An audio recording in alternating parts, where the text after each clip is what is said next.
The sun had only just lifted its face above the horizon when silence descended. Immense, incomprehensible. The kind of silence that does not belong to mornings but to something far greater. It was as though someone had pulled the plug from the sky.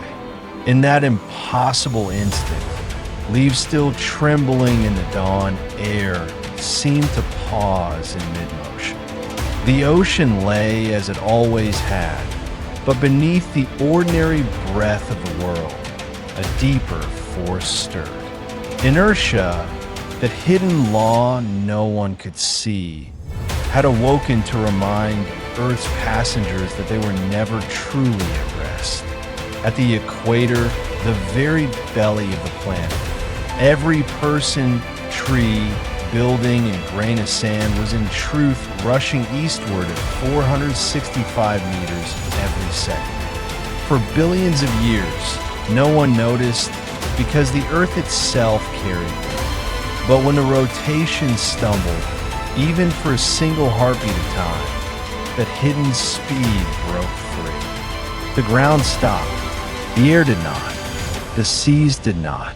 Humanity, unbuckled and oblivious, felt the world try to throw them forward into the dark.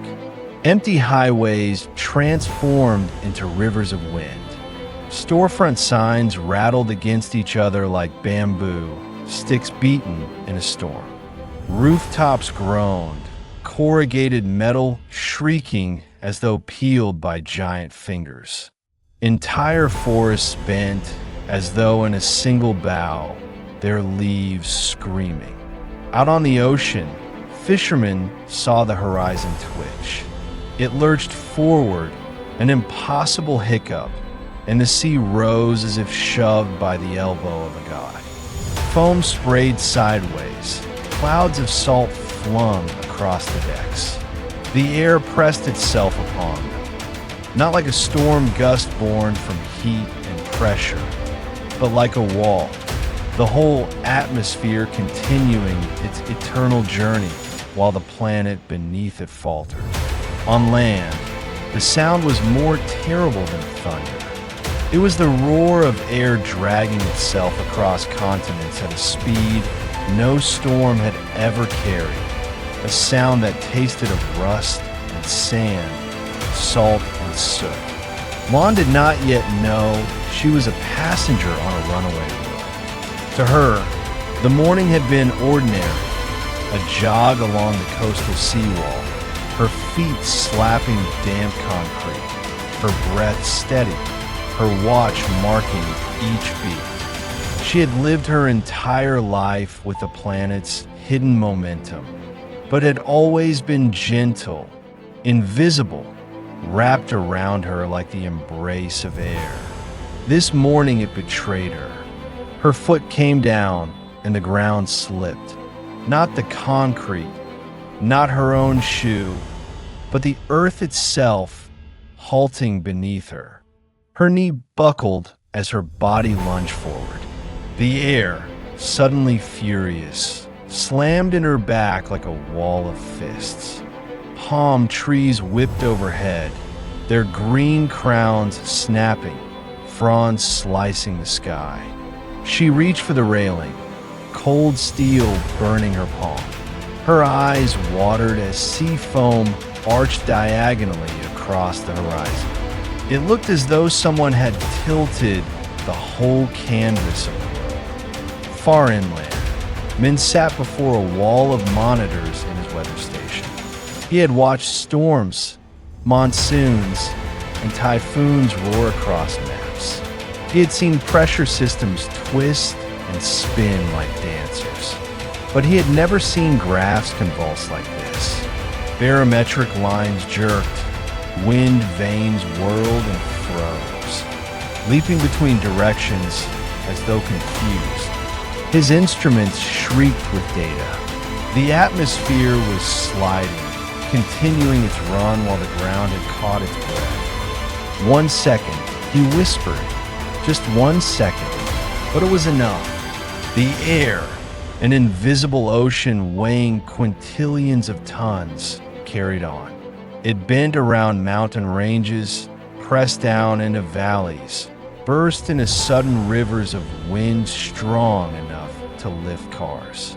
Outside, the building hummed faintly, not like machinery, not like tremors he knew from earthquakes, but like a massive wooden instrument straining under unseen hands.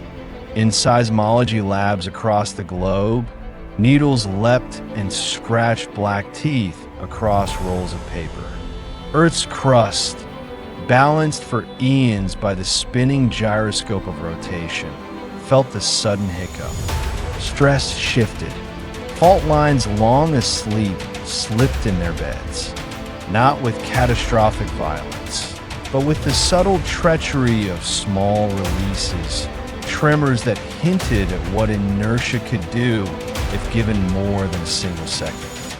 Offshore, water columns shoved and pulled by the racing sky began to form waves. Not the towering monsters of movie storms, but long, slow pulses, relentless, patient. High above, at 30,000 feet, passengers jolted awake. The pilot of Flight 329 heard the rattle like hammers on steel drum. Warning lights flickered. The plane lurched sideways, caught by winds that should not have existed. The atmosphere, still carrying its old speed, slammed into the fuselage from alien angles. Inside the cabin, a woman clutched her child as coffee floated momentarily in midair. Seatbelt strained. The pilot gritted his teeth, guiding the nose downward, steadying against winds that cared nothing for human machines. In an observatory dome, a physicist held her breath. She had lectured for years that if Earth were ever to stop entirely, day and night would freeze, oceans would rise, continents would drown. But here, she saw a subtler nightmare, a single second. Atomic clocks ticked faithfully, but GPS satellites faltered.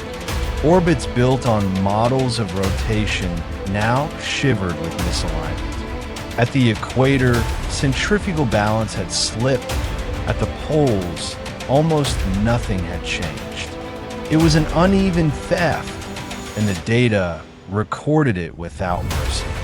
Yet above all equations, the truth was simple. Humanity lived on borrowed speed, and for 1 second it had been taken away. Lan die. Her cheeks burned, her chest rose and fell in sharp gasps.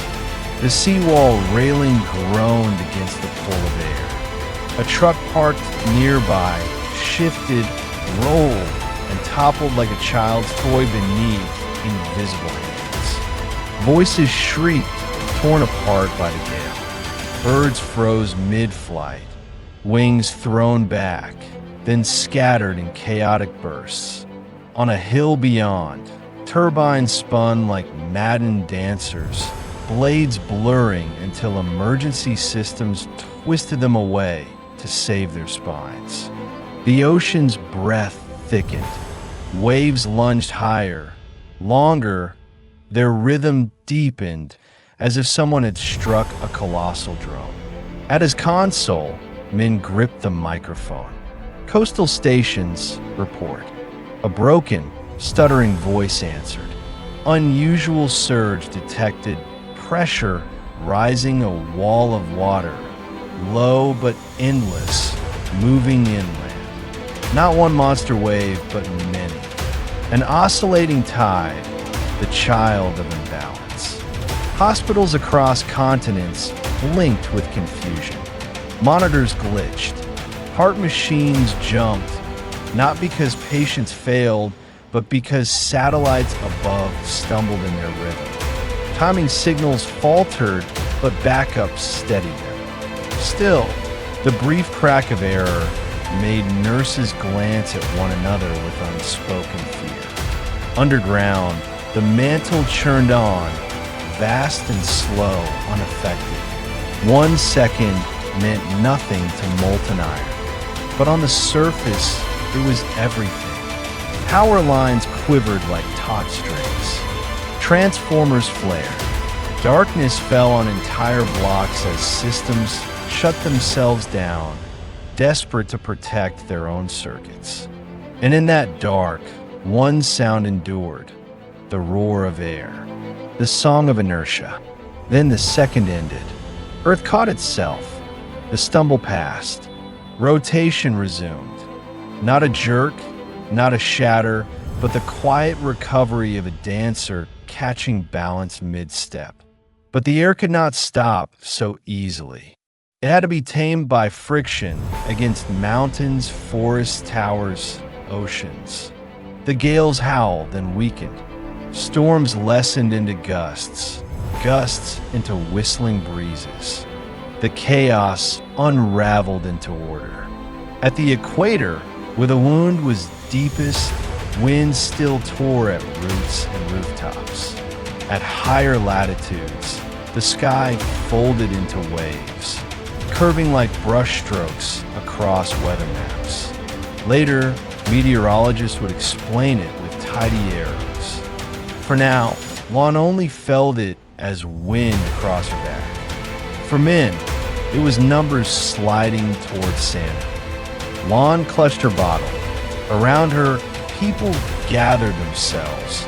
A grandmother clutching her hat, a child clutching a dog, a man steadying his motorbike. Tears, laughter, disbelief mingled in the solid air. They were still here. After the world itself had missed a beat, they were still standing. Closing her eyes, Lan saw it. All of humanity strapped to a spinning disc, passengers without belts.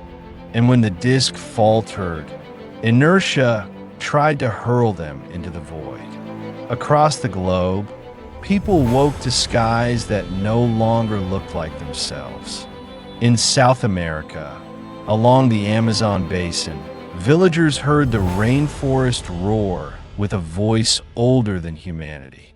Trees bent, groaned, and snapped as the atmosphere surged overhead.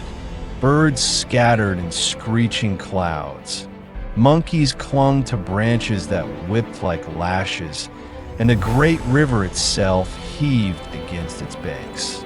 Canoes tied at the shore tore loose, sliding away as though the river had become an impatient servant. Mothers grabbed children, shouting over the howl, and old men stared at the horizon, whispering prayers to gods who had never before needed to hold back the sky.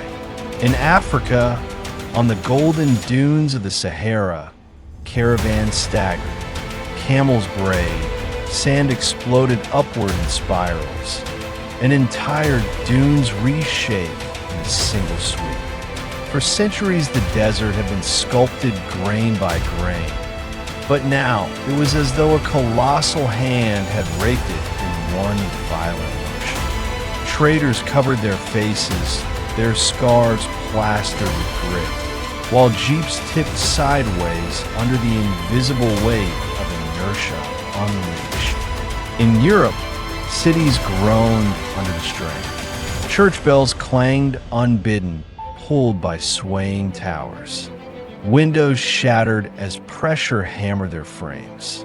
The Eiffel Tower swayed in Paris, its iron skeleton groaning like a ship's mast. Across London, scaffolding crashed, and commuters froze in the underground as tunnels funneled winds that screamed like jet engines. On the streets, people clung to lampposts, coats whipping around them like banners. In Asia, monsoon lands quivered with strange contradictions. In India, temple spires shook as gales roared, scattering marigold garlands and incense into the storm. In China, high-speed trains screeched to halts as sensors detected pressure surges. Entire cities dimmed as grids tripped offline. not by fault of engineers, but by the raw insistence of physics. And in the Pacific, islanders watched with dread as the sea withdrew in strange rhythm, not like normal tides, but as though drawn by a giant breath. Then it surged back, low and steady, but implacable. Fishermen knew the ocean's moods, but this was something alien. Drums were beaten to warn villages, and people fled for higher ground, not understanding the cause, but feeling the threat in their bones. Back in his control room, Minh typed furiously. His screens showed the planet as wounded. Vectors of wind crisscrossed like mad brushstrokes. Pressure zones warped into grotesque faces, snarling with impossible gradients. He knew the science. Inertia demanded continuity. The air would keep moving even if Earth paused. But knowing the reason did not soften the terror of seeing models fail to capture reality. A colleague shouted from another console, "We've lost contact with half the coastal buoys." Minh gritted his teeth. Those buoys were the eyes of the sea, lifelines to predict flooding. Without them, whole cities were blind. He grabbed the microphone, his voice calm, but his knuckles white. Emergency broadcast. Coastal populations must evacuate lowlands immediately. These are not standard waves. This is oscillation. Multiple surges expected. He thought of Lan, though he hadn't seen her in years. She had chosen the city by the sea, chasing mornings of running and air scented with salt. He wondered if she was standing out there now, staring at the tilted horizon. Lan indeed was staring. Around her, chaos found its rhythm. Shouts, the clang of fallen metal, the slap of waves climbing stairs. She held the railing, knuckles aching, and tried to breathe through the air thick with salt spray and dust. Her mind flicked through lessons half remembered. Earth spins, carrying us all. If it halts, inertia carries everything else. She had once laughed at a teacher's thought experiment. What if the Earth stopped? Now, the laughter echoed bitterly. A truck lay on its side, its cargo of fish spilling, scales glittering like coins in the pale light. A boy scrambled to save them, while his mother dragged him back, shouting. Birds circled wildly, their instincts betrayed, and Lan stood, lungs burning, realizing this was no storm, no typhoon. This was the planet itself stumbling. Elsewhere, in the skies above, astronauts aboard the International Space Station felt nothing. To them, Earth below still spun, its blue and white face serene. Yet as they orbited, they saw cloud bands unravel strangely, whipped eastward like ribbons. The ocean shimmered with pulses not aligned with the moon. They exchanged worried glances, aware that something impossible had touched their home. In a small classroom, a teacher clung to her chalkboard. Children cried as windows rattled. She tried to explain, voice shaking. It's inertia. The Earth stopped moving for a moment, but the air kept going. Blank eyes stare back. Imagine standing on a cart that suddenly stops. You fall forward. That's what the air is doing. A child raised a trembling hand. But why didn't we fly into space? The teacher managed to smile. Because gravity is stronger. It held us. Her words soothed them for a moment, though her own hands shook. She thought of how fragile that balance was, how 1 second had been enough to show the truth. The universe owed them nothing. As the winds eased, the aftermath revealed itself. Fields were flattened, forests torn open, power lines lay like fallen threads. In cities, people stumbled from doorways, faces white, eyes wide, searching the sky as though expecting it to fall. Lan walked home slowly, each step uncertain. The seawall was scarred, railings bent, concrete cracked. But she was alive. Others limped, carried children, shouted names. A radio crackled from a nearby cafe generator. 1 second of halted rotation. Atmosphere continued forward. Extreme winds, long oceanic surges, gravity held us. Friction will restore balance.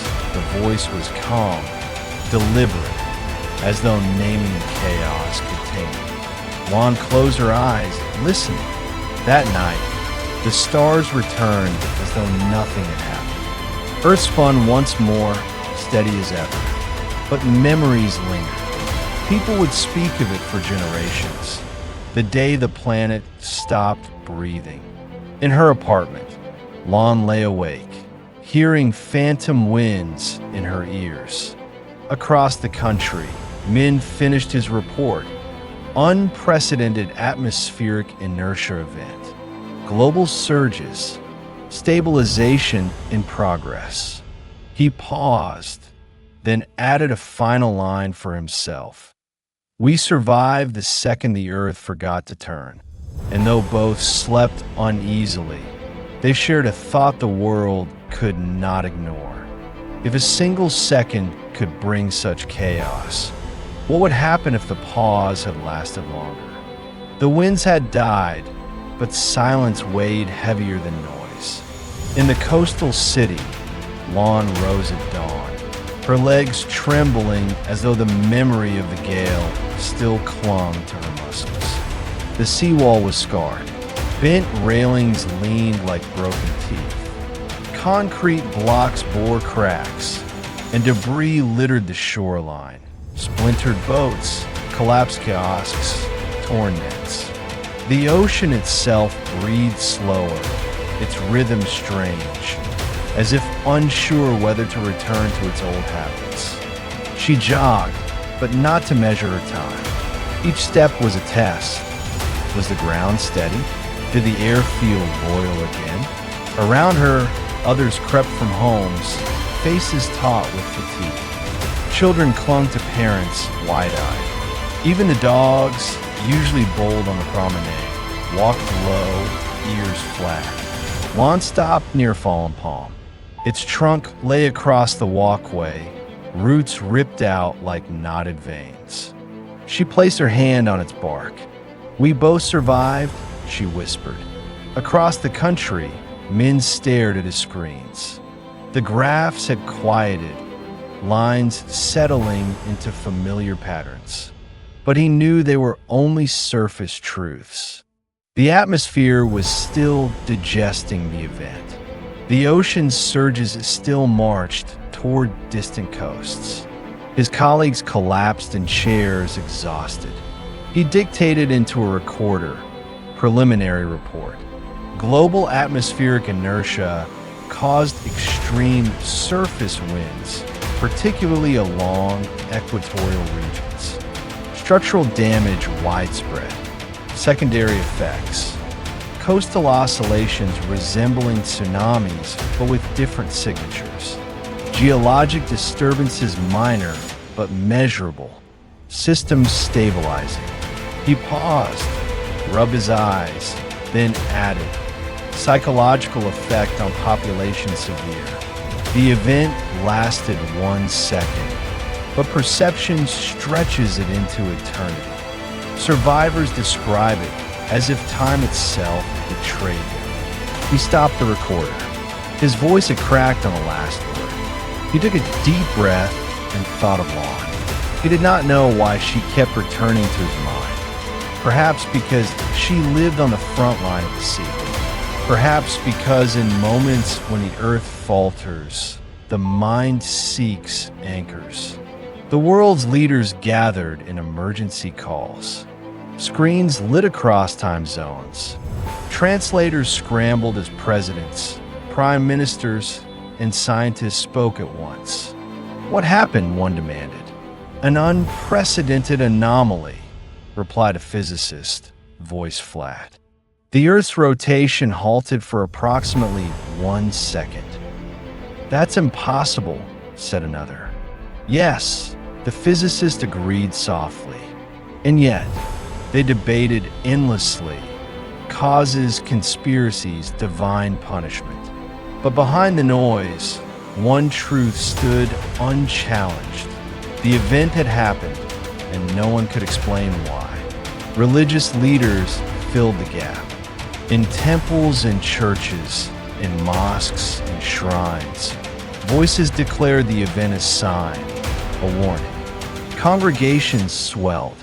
Some claimed judgment, others promised renewal. Pilgrims set out across dangerous roads, seeking sacred ground. Faith bloomed in terror soil. Scientists, meanwhile, drowned in data. Servers overflowed with records of wind speeds, pressure spikes, wave patterns. Universities launched global collaborations overnight. Every observatory, every buoy, every seismograph became a puzzle piece. Men participated in late-night calls, his voice hoarse. "We must separate fact from panic," he said again and again. 1 second. Inertia explains the winds. Gravity explains why we remained. Friction explains the recovery. But the cause, why Earth stopped, is beyond us. Someone asked, "Could it happen again?" Silence. Men answered quietly, "Physics doesn't forbid repetition." Lan tried to return to routine. She bought bread from the reopened bakery. She swept glass from her balcony. She went for her run, though slower, wary. But nothing felt routine. The sea glared at her with suspicion, its waves longer, heavier. The air pressed down, as though remembering its brief freedom. At night, she dreamed of the railing bending, of the horizon tilting, of being thrown forward endlessly through invisible wind. Neighbors gathered outside to share stories.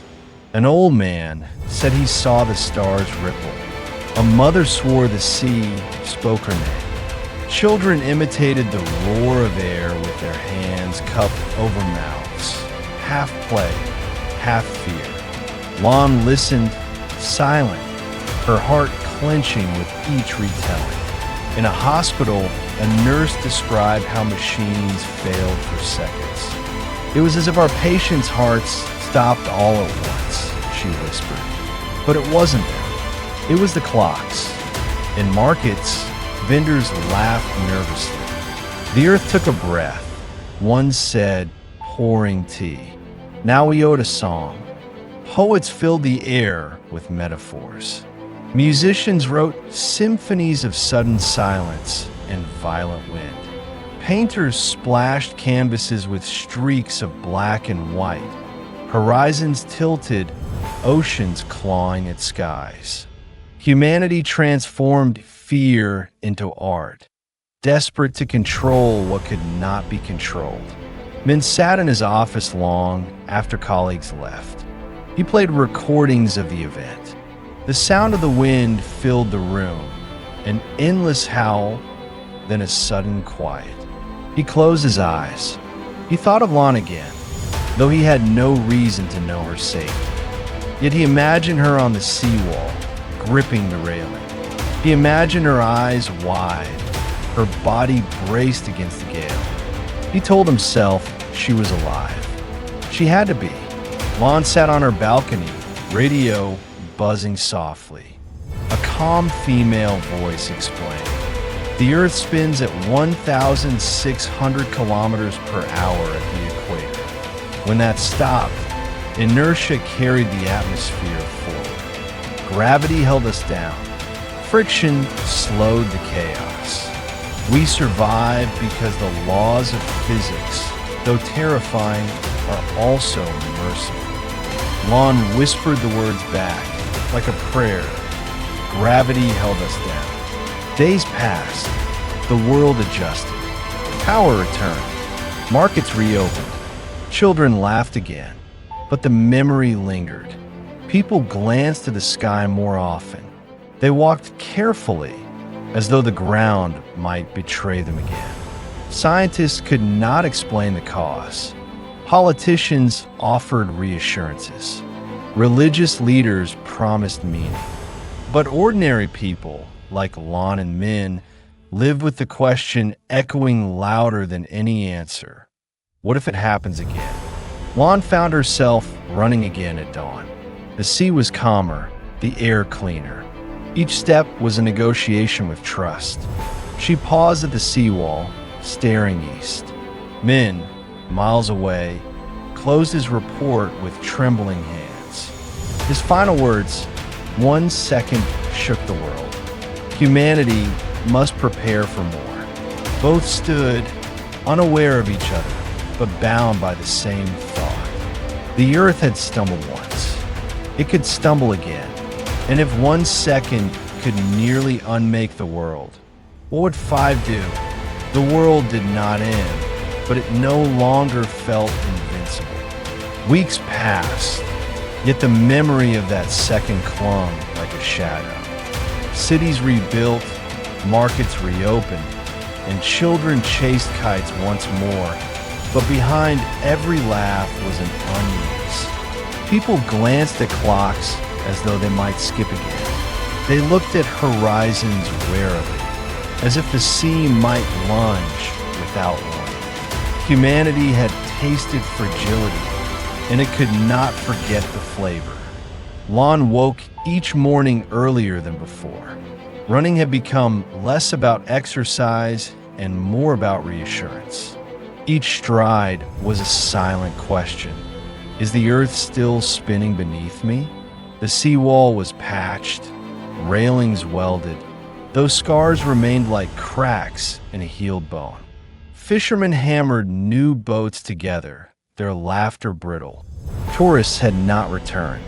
The promenade was quiet, safe for joggers like her and the hum of generators still powering homes. She stopped at the palm that had fallen weeks ago. Its roots had been cut away, its trunk removed.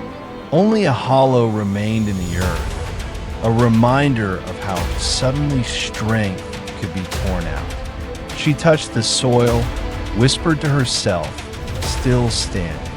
Minh had not left the weather station in days. Data flowed endlessly.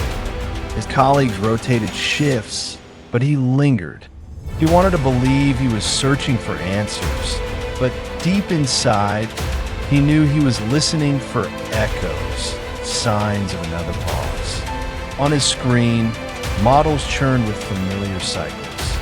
Monsoons forming, trade winds bending, jet streams weaving. Everything looked ordinary, but the memory of chaos colored every line. A colleague placed a hand on his shoulder. "You can't stop it from happening again," she said gently. "I know," Minh whispered, "but maybe I can hear it coming." Across the globe, governments funded new observatories. Satellites were launched hurriedly. Laboratories worked day and night to model scenarios. Could Earth stop again? What would 5 seconds mean? 10? The answers were grim. At 5 seconds, inertia would fling winds capable of flattening forests and cities. At 10, oceans would hurl themselves into continents with tsunamis taller than skyscrapers. Beyond that, tectonic plates might buckle, and humanity's story could end in rubble and waves. The numbers circulated in reports marked classified, but rumors always escaped. Fear spread, not in screams, but in whispers. People asked each other at markets, in buses, at weddings, what if the earth pauses again? Lan attended a community meeting in her neighborhood. Officials reassured them that monitoring systems were stronger now, that nothing so sudden could surprise them again. But the people did not applaud. One man asked, "If you can detect it, can you stop it?" The official hesitated, then admitted, "We can only prepare." The room fell silent. Lan felt her chest tighten. Preparation sounded too much like waiting for disaster. Artists painted murals of the second. Some showed people clinging to lampposts, others waves swallowing highways, others the sky bending. Music filled radios, ballads of wind, symphonies of silence. Humanity transformed its fear into beauty, but the beauty was uneasy, jagged at the edges. Lan found herself sketching for the first time since childhood. She drew the horizon tilted, the sea spilling into the sky. She did not show anyone. She folded the paper and tucked it under her bed. Minh was invited to speak at a university. Students packed the lecture hall, eyes wide. He explained the physics carefully. Earth spins, inertia continues, gravity holds, friction restores. He spoke of air as an ocean, of oceans as restless beasts, of tectonics as fragile bones. A student raised her hand. Why did it happen? Menghestita. We don't know. Will it happen again? I don't know. Silence filled the hall. Then another student whispered, loud enough to carry, "We're just waiting." Minh swallowed hard. Yes, he thought. That's all we can do. Lan's nights grew restless. Dreams of wind tearing her from the seawall woke her sweating. Sometimes she dreamed of running endlessly forward, the ground forever halting beneath her feet, never catching up. She began writing in a notebook, fragments of thoughts, questions, fears. What if the Earth pauses longer? What if gravity fails? What if time itself stops? Writing didn't answer them, but it eased the weight in her chest. One evening, while Lan walked home, she passed a group of children playing. They had tied ribbons to sticks, running so the ribbons trailed behind. One shouted, "The Earth stopped again," and the others shrieked, pretending to stumble, laughing as they fell into the grass. Lan smiled despite herself. Children had turned terror into a game. Maybe that was resilience, or maybe it was denial. She couldn't decide. Minh finally left the station for a day. He traveled to the coast, needing to see the sea with his own eyes. The city was scarred but alive. He walked the promenade, watching people rebuild. And then he saw her, Lan, pausing at the seawall, touching the railing. He did not know her, yet he recognized her posture from his imagination. Strong, yet braced against memory. He almost spoke, but held back. Instead, he stood a little distance away, watching the waves with her. Two strangers, bound by the same second, staring at the same sea. That night, Lan sat on her balcony with the radio. Minh sat in his station with the screens. Both heard the same news broadcast. The anomaly remains unexplained. Scientists warned that longer pauses could be catastrophic. Preparations are underway. Humanity must live with uncertainty. Lan whispered, "Uncertainty. Minh whisper,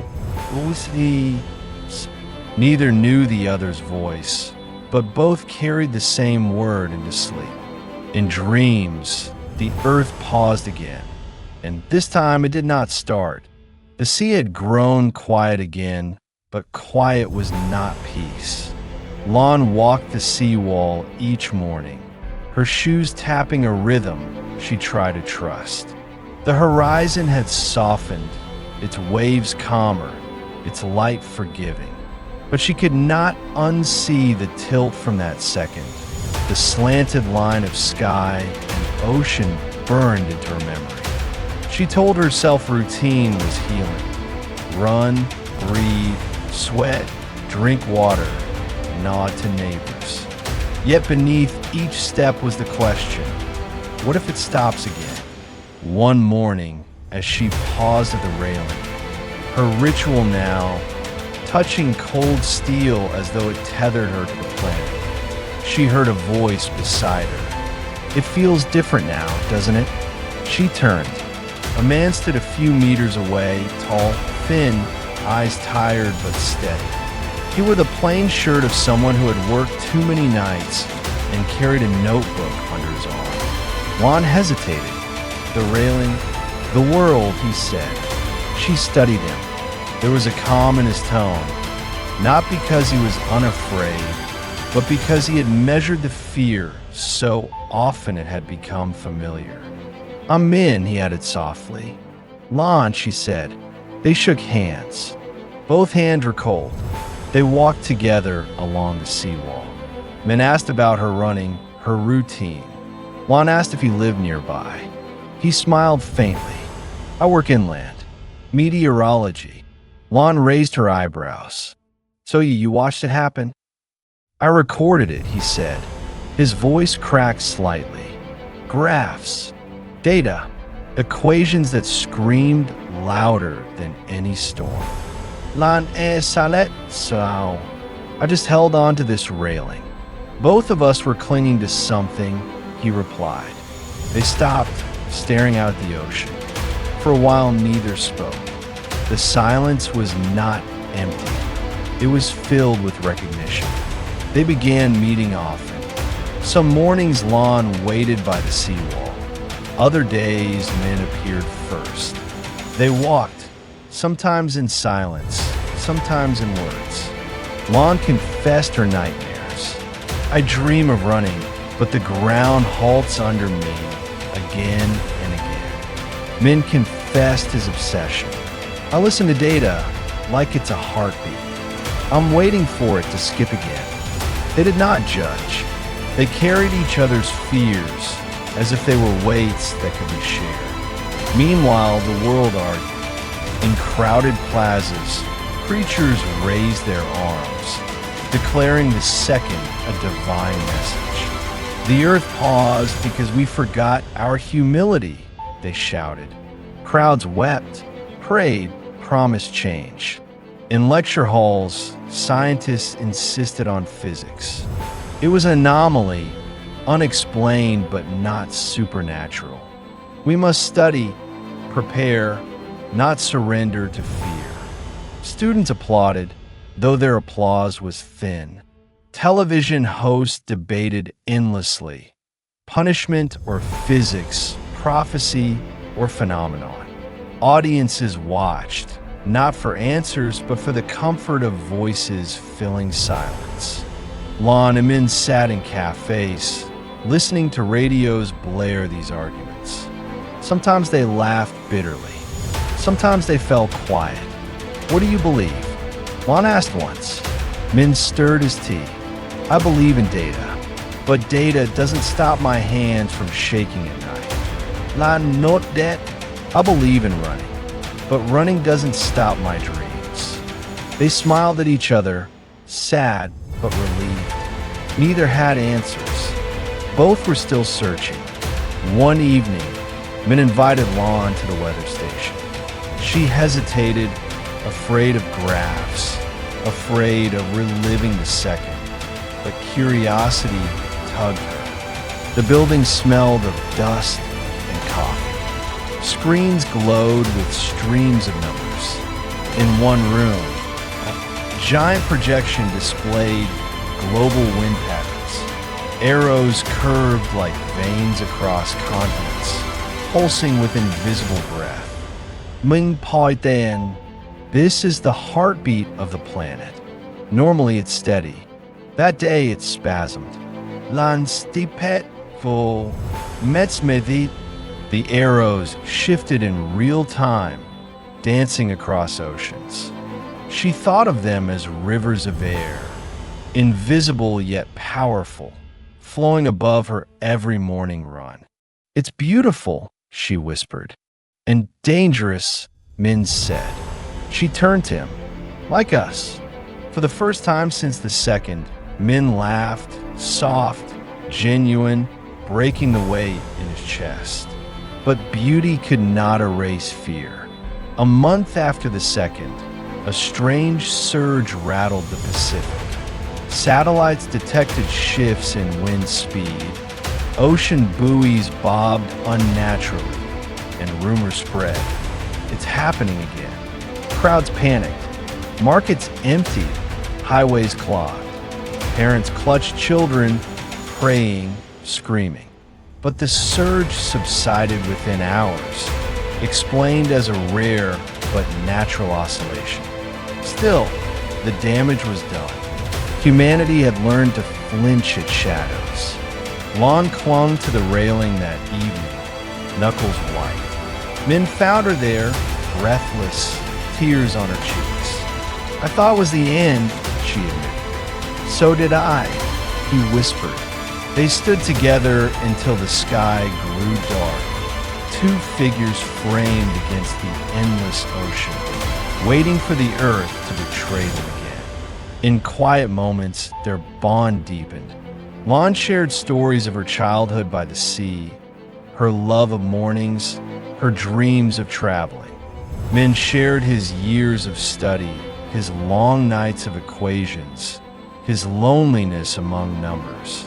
They discovered laughter again, at small things like spilled tea or a child's joke on the street. They discovered silence, too, not empty, but filled with the comfort of presence. The world might pause again, but for now they walked side by side.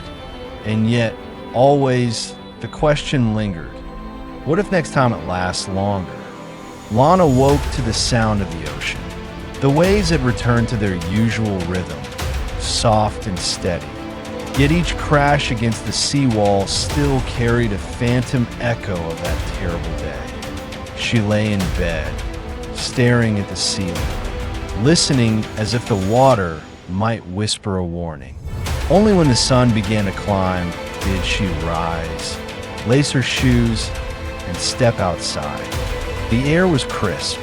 Joggers dotted the promenade again, fewer than before, but enough to make the morning feel alive. Children rode bicycles, their laughter uncertain, fragile but present. A street vendor brewed tea on a small stove, steam curling into the sky. Life was returning, yet all of it seemed to balance on a fragile thread. Lan jogged slowly, her body remembering the fear before her mind did. Each step was a small defiance, a way of telling the earth, "I am still here." When she reached the seawall, Minh was waiting. He stood with his hands on the railing, notebook tucked beneath his arm, eyes fixed on the horizon. "You came," he said, turning to her with a faint smile. "I always come," Lan replied. Together, they watched the ocean. The silence between them was heavy, but not lonely. The world, meanwhile, was not content with silence. Nations invested in massive projects, early warning systems, deep-sea buoys, orbital satellites dedicated not to weather or war, but to one singular purpose: listening for the Earth's heartbeat. Universities established new fields of study. Physicists and geologists collaborated with engineers and even philosophers. What caused the pause remained the unanswerable question. Theories multiplied: magnetic anomalies, cosmic interference, quantum tremors in space-time. Some whispered of experiments gone wrong in secret laboratories. Others muttered about divine intervention. But the most urgent question was simpler. Will it happen again? Religions flourished. Some communities built shrines along coastlines, laying offerings to the sea as though to calm it. Others gathered nightly in parks, praying to stars for mercy. Entire sects formed around the event, their leaders preaching that humanity lived on borrowed time. Pilgrimages surged. Songs filled the air, blending fear with faith. Lan passed one such gathering on her way home one evening. A preacher shouted, "The earth paused because we forgot to be humble. It will pause again if we do not change." The crowd cheered, tears glistening in their eyes.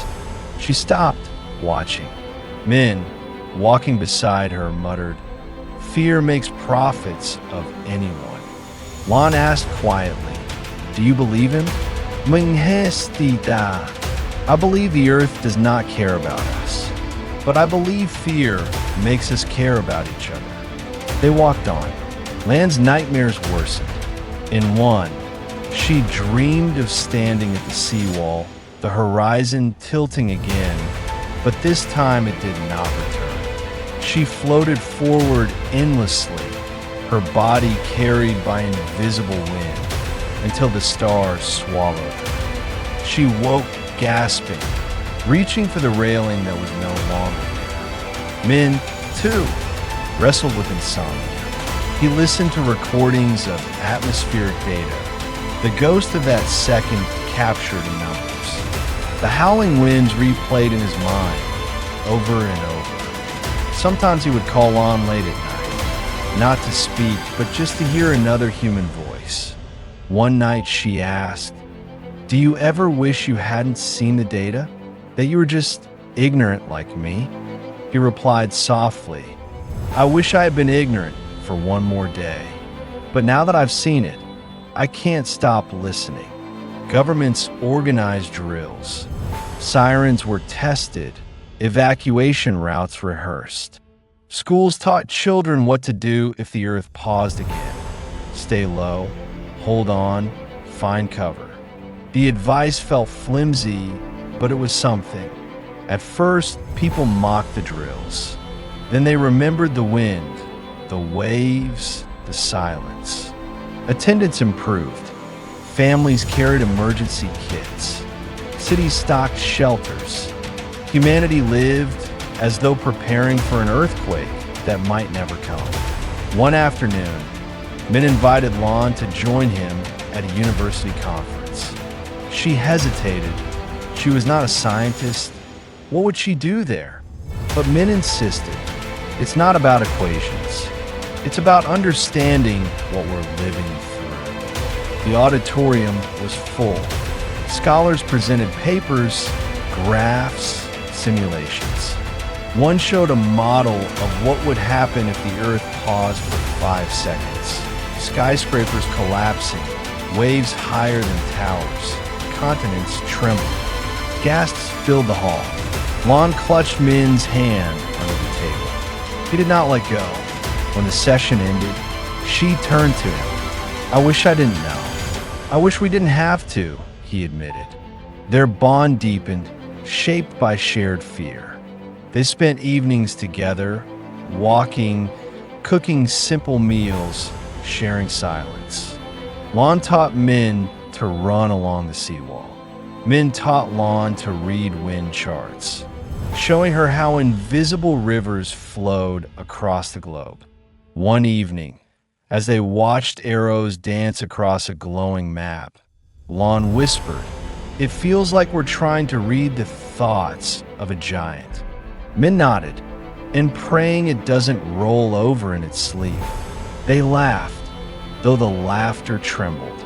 Rumors spread of a second anomaly. Satellites detected a faint irregularity, a tiny stutter in rotational speed.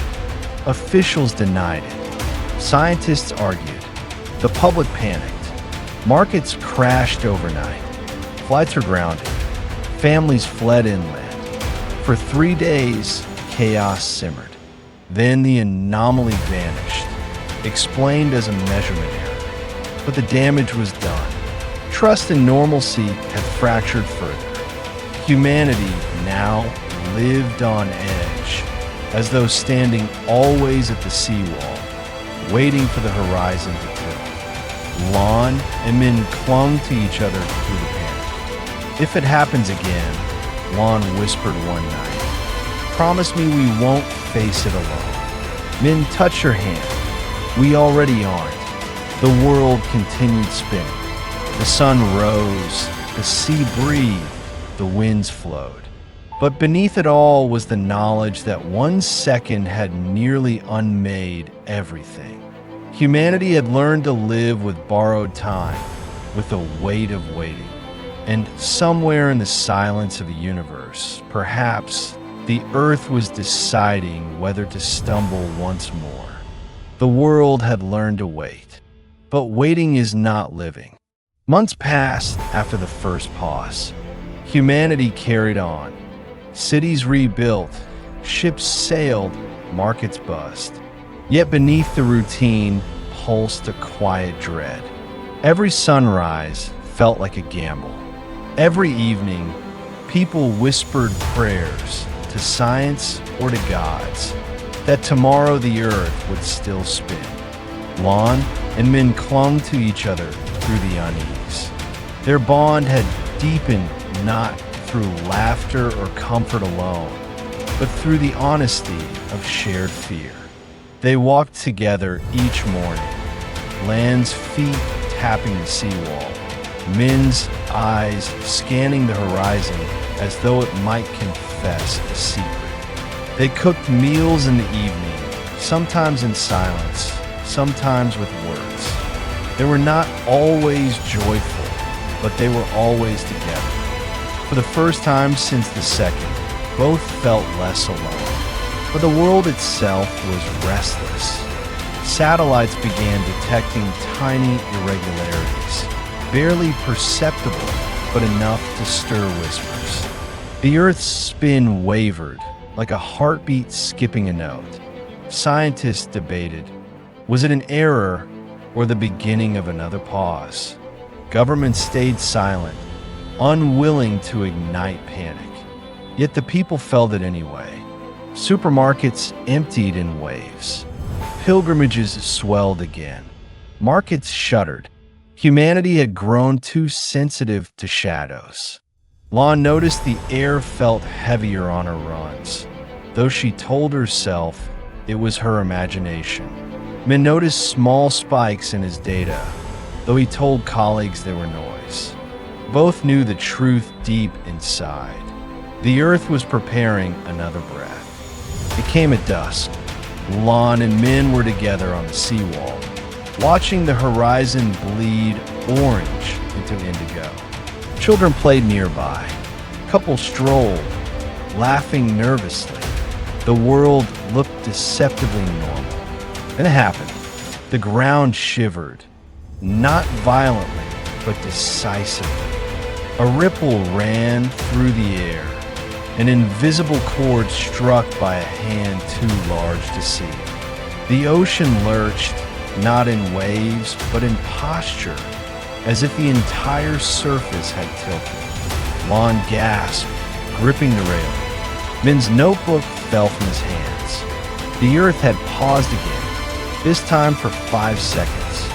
The air roared louder than memory. Windows shattered in unison, the sound like a choir of breaking glass.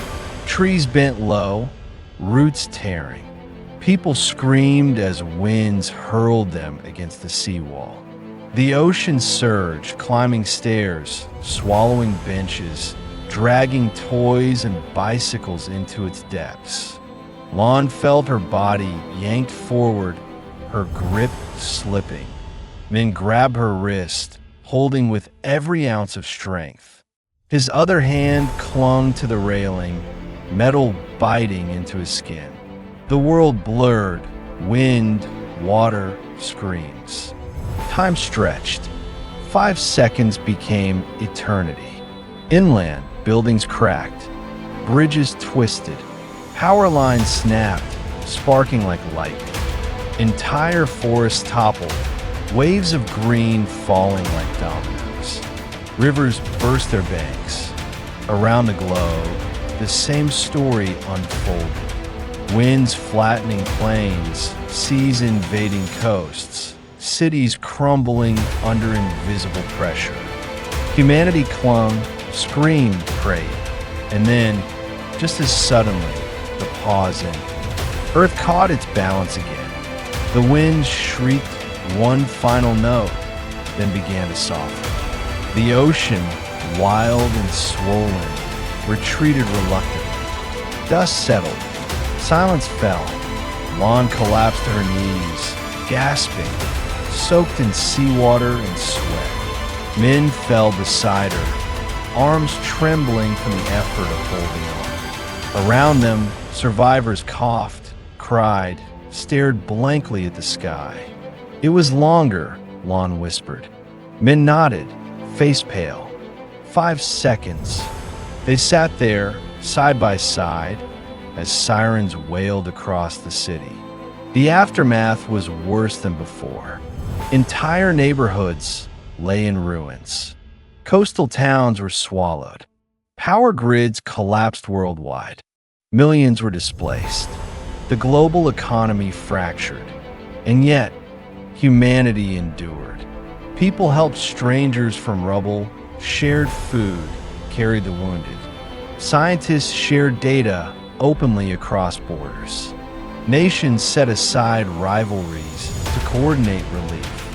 The earth had paused longer, and yet humanity still breathed. In the weeks that followed, Minh and Lan worked together. Lan joined local volunteers, delivering food, comforting children. Minh advised teams, setting up early warning stations, using his knowledge of winds and pressure. At night, they collapsed together, too tired to speak, but comforted by the warmth of another heartbeat beside their own. The debates reignited. Was it science or fate? Punishment or anomaly? But this time, more people turned to each other rather than to prophets or politicians. The second breath had taught them a lesson deeper than fear. Fragility is shared. Lan and Minh sat one evening on the seawall, now repaired again, though scarred like them. "Do you think it will happen again?" Lan asked. Minh stared at the horizon. "Yes." Her breath caught. "Then how do we live?" He turned to her, eyes steady despite the weight. Together, and so they lived. The earth might pause again, 5 seconds, 10 longer. It might tilt horizons, shatter cities, scatter oceans. Humanity cannot stop it, but humanity could hold each other. Humanity could rebuild. Humanity could endure. Lan took Minh's hand. The ocean breathed before them. The air whispered overhead. The earth spun on, uncertain but alive. And though the future trembled, the present was theirs. Sparkles ending the earth may stumble. The air may roar. The oceans may rise. But love, resilience, and the bond between people, these endure longer than any pause.